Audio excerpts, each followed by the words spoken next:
So you want to choose food when you're dieting for fat loss, creating a caloric deficit that does at least two things for you.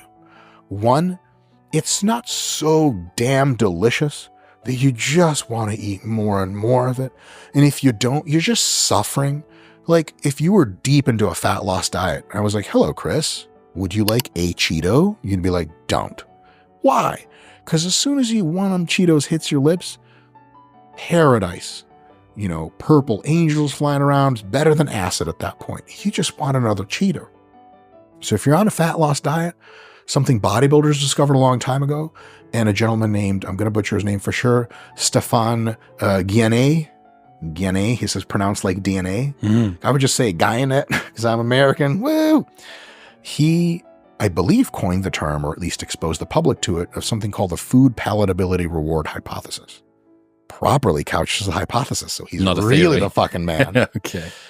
And it basically says something baffling when you think about it. It's ultra simple and explains most of the variants we've already talked about with obesity. When food is really tasty, people tend to eat more of it and they get fat. And they just want more. And if you have tasty food, but you've relegated yourself willpower style, like look a good person, to not eating it, you're just going to be more miserable. You ever smell cheeseburgers being made while you're in the single digits body fat? You're like, dude, if there was an entire family of people between me and those cheeseburgers, like, I don't insert politically correct, boom, shoot them, I'm going to eat my way through them to the cheeseburgers. Yeah, sorry.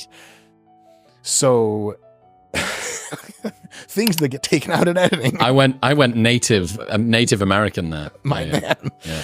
So basically, if you're dieting for fat loss, try to have foods that aren't like exotically delicious. Veggies, fruits, whole grains, lean meats, not a ton of sauces, not a crazy ton of flavor. And here's the really fucked up part. It's going to be completely counterintuitive. What do you want when your body is telling you, listen, you need to put the fat back on? You want exactly the food that you shouldn't be having. So it's kind of like abstaining from jerking it or something, where it's like, what do you really want to do? You're like, I want to jerk it. Like, what are you not supposed to be doing? Not supposed to jerk it. Right.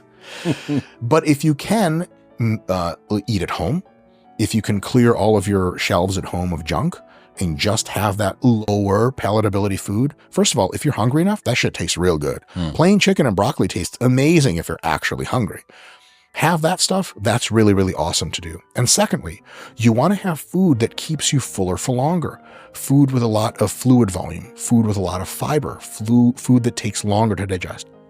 Minimally processed, fruits, veggies, whole grains, lean meats, and healthy fats are just kind of undefeated in that category. And so for the calories you're allowed to have, it's a lot of food.